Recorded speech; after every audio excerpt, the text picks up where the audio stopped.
then with the history museum, I could connect the older people. And then maybe bridge a gap that is a need.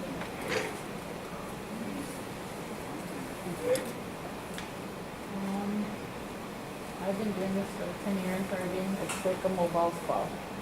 Mobile spa? Yeah. everybody would come. Nice. Can you say a little bit more about your mobile spa? I started after high school. I was doing programs for the Spaces program and for healthy families. Then after that, I just started going into the bigger ones like the wedding, graduation.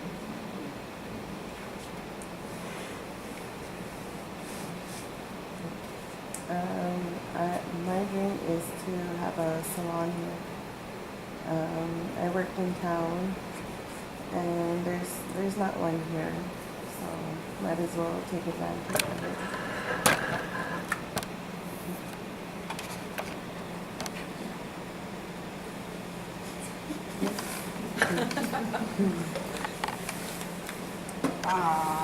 We're business partners. We've had a few ideas,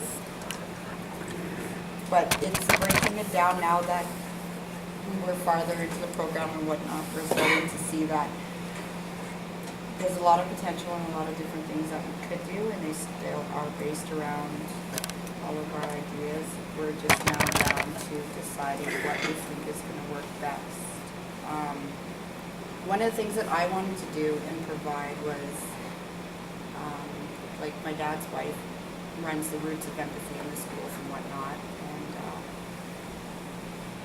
I wanted to work with like the younger girls and the younger children when it comes to extracurricular activities or keeping the environment clean and like cleanliness. That was just one of the ideas. So that would have had fallen into like house cleaning, so cleanliness. Whether that means like preparing meals for elders and whatnot, people who need the help. Yard maintenance and cleaning, house repairs, interior designing, and stuff like that, along with a secondhand store to make it more feasible for everybody who doesn't have stuff like washers and dryers and whatnot, or the money or affordable vehicles. Exciting. It's a lot.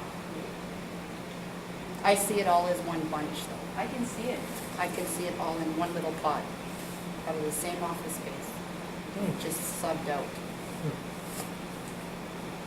Exactly what she said. He's just got the bigger end of the picture to it though. Very much automotive. It's all driving towards that, but getting used to started up first would help going towards that in the long run. But for the basic needs, yeah, that'd be the thing too that I'd want to go right away. It's basically a low income community, so having that second-hand store would go a long ways for most people. Instead of traveling to Cameras or Red Deer or any place to go to a thrift store, you can come in. I have always been intrigued by meeting those who run junkyards. And I didn't realize that they're some of the richest people. And I found out why, because I actually knew a young lady who, her father, that was his business. They get everything free, they pay nothing or next to nothing, and sometimes they actually get paid for going to get it and getting off somebody's property. And everything they sell is 1,000% profit because they paid nothing and they can get the going rate. I mean, junkyards are the business to go into. They really work. And some of the wealthiest people in Eastern Canada, that's how they started.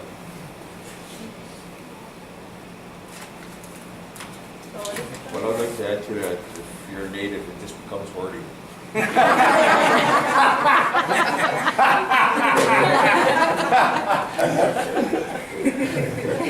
guy's got a great sense of humor.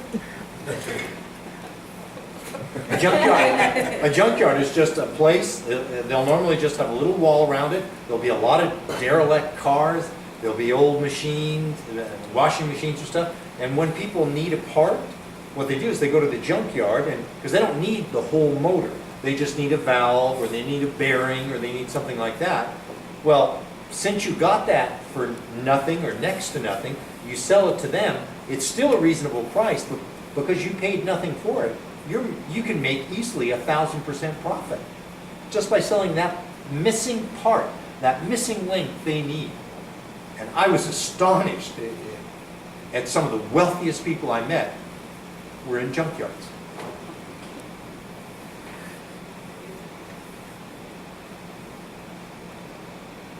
Well, I'm Clinton, with my wife Andy, we're partners as well, and my idea of what we're getting into is want to be a crafts person that sells outfits and stuff like that, parts of regalia for the powwows.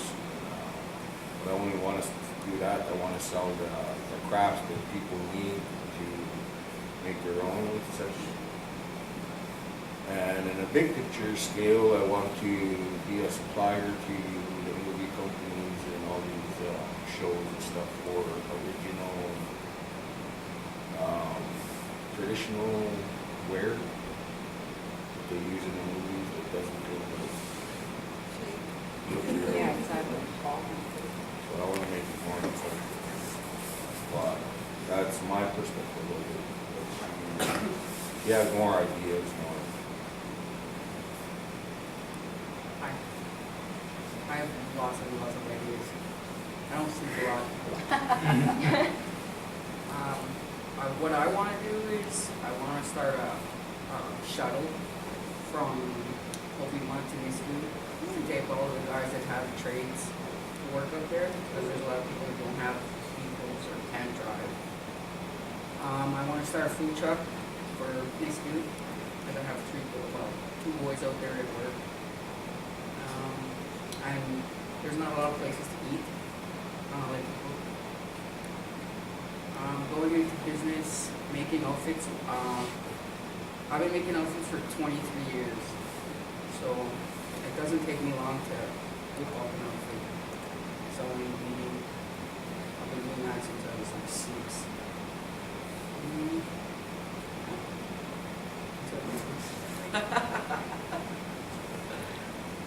My name's Suzanne, and I want to design a clothing line. And I don't aspire to have my own store, really. I just want to sell my clothing for the store. Just to get it out there and have it more traditional based, like native contemporary. Like they do have native contemporary, but a lot of those designs are outdated. I want to make it more up to date.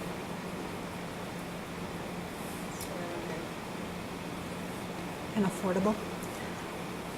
I'm Norman. I'm a successful entrepreneur.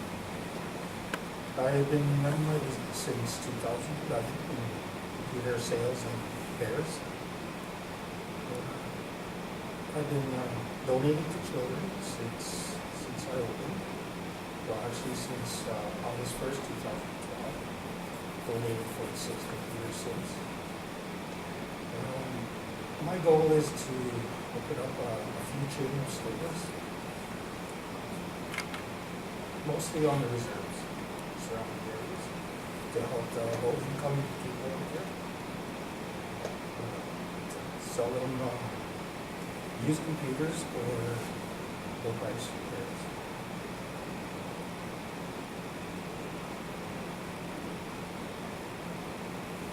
My name is Cody. I had a few business thoughts as to what I think will be viable and maybe product. Like when you mentioned junk, there's money in that too. Like you might go to the city and get a part for somebody that go to, it's called pick and pull, because it works. You sell it with whatever, like delivery service, like maybe auto parts or, we have a grocery store here. I was thinking about, using a delivery truck for, like the necessities, dry goods and whatever it be, to deliver that and try and capture the market here. But the advantage we have, we don't have to pay taxes if it's, locally based, like in the reserve, you don't have to worry about taxes. It's, we only get taxed to death or whatever, so I figure there's a need for that, and I've been thinking about that.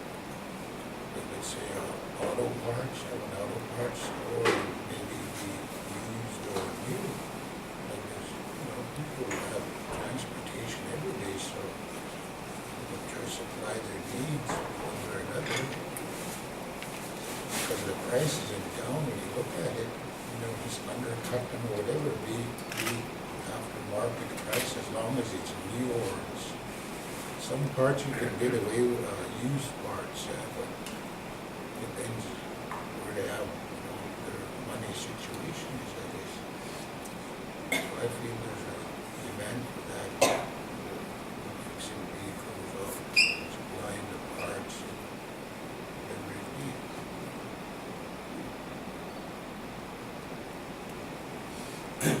Hello, my name's John. My business idea is I want to fabricate and build go-karts and have an indoor go-kart track, because there is nothing like that on this reserve right now. I know for a fact. And eventually what I want to get out of it is to train either my family or whoever wants to come into my business and train in certain areas, like whether it be welding, helping me put together go-karts, help design go-kart tracks, and whether it be in the management department. I'd like to see different people doing different jobs within my business, where I can send them for training and they can come back and help me in my business. Like, it's not only for me, it's basically for everybody else. That's one of my goals.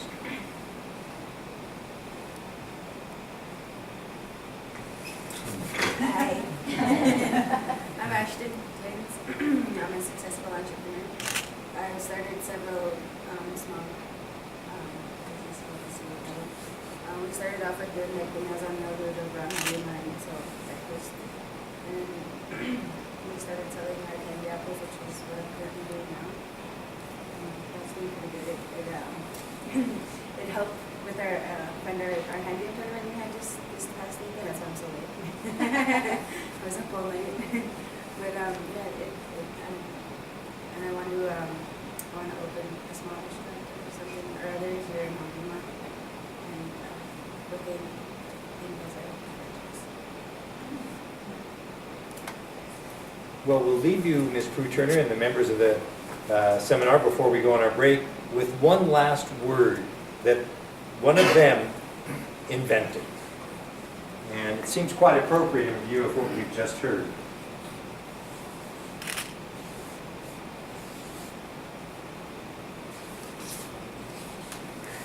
They invented the word lifeful. Life, and their definition of it, life is unique and full of surprises, so always be lifeful. Well, folks, we're going to take a 10-minute break. Please keep it to 10, and we'll see you back in 10 minutes.